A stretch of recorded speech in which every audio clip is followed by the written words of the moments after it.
Ang mabuting balita ng Panginoon, ayon kay San Mateo.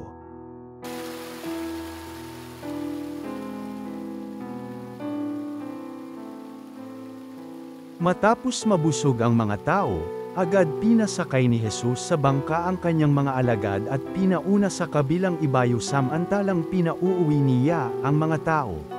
Pagkaalis ng mga ito, umahon siya sa burol upang manalangin. Nag-iisa siyang inabot doon ng gabi. Samantala, nasa laot na noon ang bangka at sinasalpok ng mga alon sapagkat pasalungat sa hangin. At nang madaling araw na'y sumunod sa kanila si Jesus na naglalakad sa ibabaw ng tubig. Kinilabutan sa takot ang mga alagad nang makita nilang may lumalakad sa ibabaw ng tubig. Multo, sigaw nila. Ngunit agad siyang nagsalita at sinabi sa kanila, "Huwag kayong matakot, si Jesus ito." At nagsalita si Pedro, "Panginoon, kung talagang kayo yan, papariyanin ninyo ako sa ibabaw ng tubig." Sumagot siya, "Halika."